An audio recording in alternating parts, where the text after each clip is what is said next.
Olá, eu sou o André Franco, Head de Research do mercado Bitcoin, e eu vim falar para você 5 aprendizados do mundo cripto para tornar você o melhor investidor. Primeiro deles, a grande maioria dos projetos não geram lucro. Isso aqui é uma verdade inconveniente dentro do mundo cripto, principalmente você que investe dentro do mercado cripto esperando ali grandes valorizações e até procurando de alguma forma ali lógicas fundamentalistas para a alocação dos seus recursos. Mas a grande verdade é que quando a gente olha, principalmente todos os tokens ligados a finanças descentralizadas ou qualquer outra vertente, o que a gente vê claramente ali é um projeto que ainda está na sua grandíssima infância, ainda é um projeto em crescimento e mesmo que esses projetos pudessem gerar lucro, ou quisessem gerar lucro, ele teria uma série de problemas aí, principalmente se eles fossem ser colocados como valor mobiliário. Talvez um dos grandes exemplos desses, principalmente para pessoas que acreditam numa análise fundamentalista, é o projeto da Uniswap. O projeto da Uniswap é o primeiro projeto, talvez um dos projetos mais interessantes ali de exchange descentralizada que possui um token que chamou a atenção do mercado pela sua inovação do que a gente chama de formador de mercado automatizado. Mas isso é um papo para um outro vídeo. A Uniswap é um projeto interessante porque ela revolucionou o conceito de exchange descentralizada e trouxe uma solução para um problema anterior. Naturalmente, você espera que um projeto como esse possa angariar bastante recursos e atrair bastante usuários e, naturalmente, o holder do token ser beneficiado por essas transações. Afinal, a gente está falando de uma exchange que basicamente vai gerar taxas por transações a partir do momento que você tiver uma quantidade X de usuários. Só que diferente do que era esperado, a Uniswap lançou seu token, mas o token não captura valor do crescimento da própria exchange descentralizada. Justamente por isso, a gente fala que os grandes projetos de cripto, e boa parte deles em número, não geram lucros. A Uniswap em si, de fato, consegue recolher bastante recursos ali do mercado, mas o token holder ele acaba não capturando esse valor. Se você souber disso, você vai entender claramente como você navega nesses ciclos. E aí você deve estar pensando, então não devo ter Uniswap, o token Uni não é um projeto interessante? Pelo contrário, acho que quando a gente está falando de projetos cripto, o que a gente tem que capturar é o crescimento desse projeto e a posteriori pensar nesses lucros. A Uniswap ela é investida de grandes fundos de investimento e naturalmente tem grande potencial pela frente, principalmente pela quantidade de usuários e também do market share que ela ocupa no mercado de DEX. Mas hoje a Uniswap não gera lucro para o token holder. Segunda verdade desse mercado, contratos inteligentes precisam de segurança mais robusta.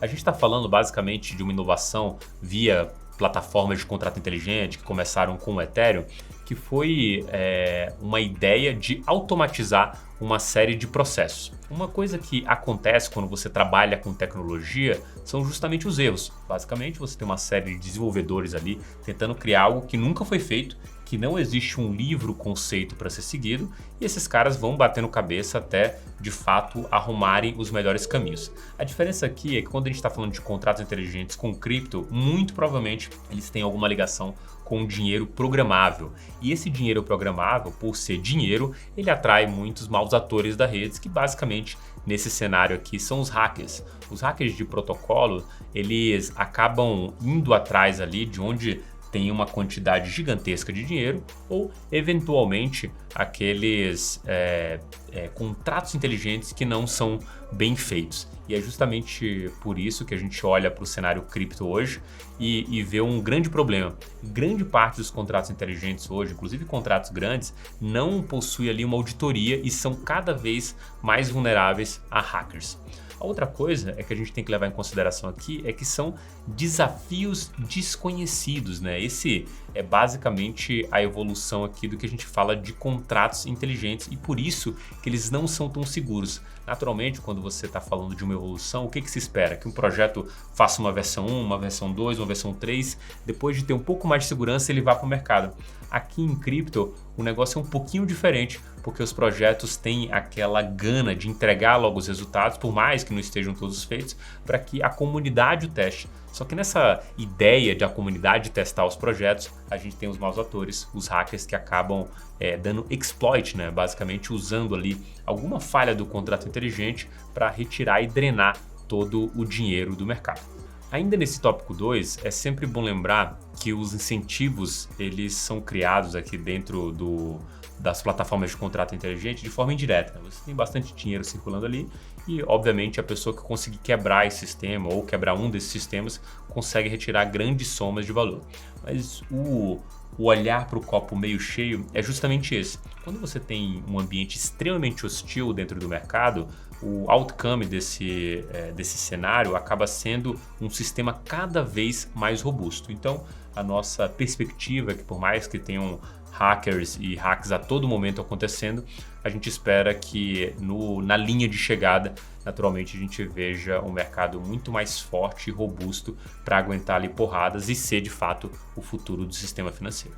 Terceiro ponto, a insegurança regulatória prejudica desenvolvedores e usuários. Quando a gente olha para o cenário basicamente norte-americano, e aqui a gente vai basicamente falar de Estados Unidos e do regulador local, é justamente uma situação que deixa a gente preocupado. Justamente porque quando a gente olha para as regras criadas há décadas atrás, a gente vê ali uma série de regras que foram criadas para aquele sistema financeiro. A gente basicamente está falando de cripto como uma inovação. E quando a gente está falando de uma inovação, a gente está falando de sistemas melhores que vão disruptar os sistemas antigos. Mas, naturalmente, se na vírgula da lei eles não fossem descritos como sistemas, eles não estariam ali dentro da lei, estariam à margem dessas regras. Estando à margem dessas regras, você naturalmente precisaria de um esforço regulatório para dizer o que pode ou o que não pode, porque via de regra aquilo seria impossível fazer, mas dado o novo paradigma, a gente precisaria de um regulador ali mais atento a essas novas tecnologias, dizendo aquilo que pode ou não pode fazer. O que acontece hoje é que o regulador americano ele não dá clareza a respeito desses cenários. Ele basicamente acaba sempre repetindo as mesmas regras que estão colocadas ali no papel, sem olhar caso a caso. Naturalmente, o investidor, o desenvolvedor, o usuário e o empreendedor desse mercado, ele sempre fica com receio.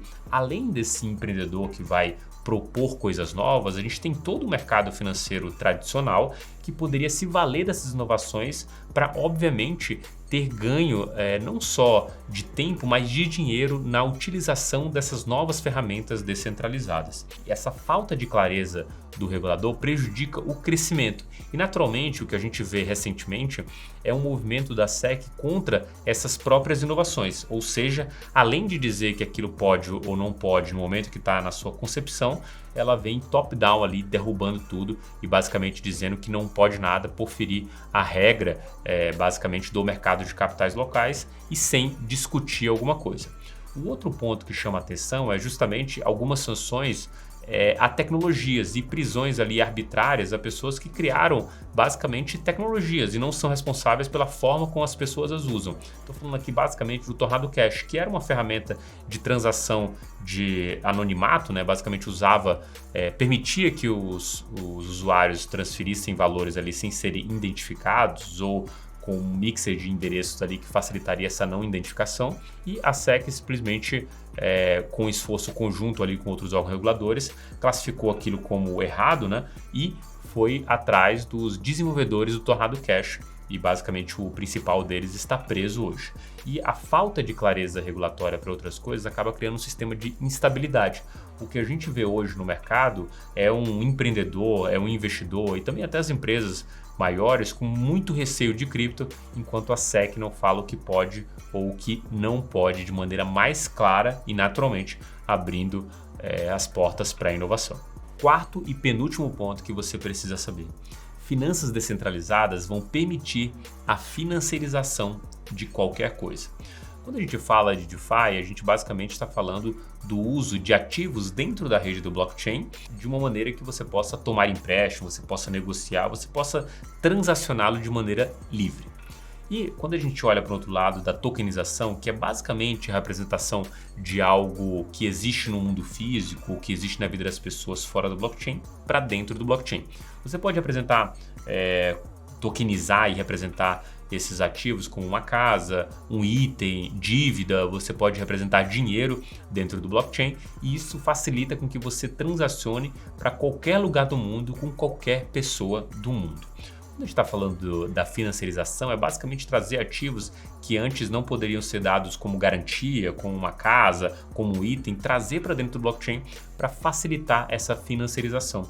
Naturalmente, da mesma forma que a internet tornou a comunicação muito mais fácil, a gente espera que o mercado cripto, por meio de finanças descentralizadas e até de outros tipos de ativos e outros tipos de plataforma, possibilite que você financiarize basicamente tudo que existe na nossa vida.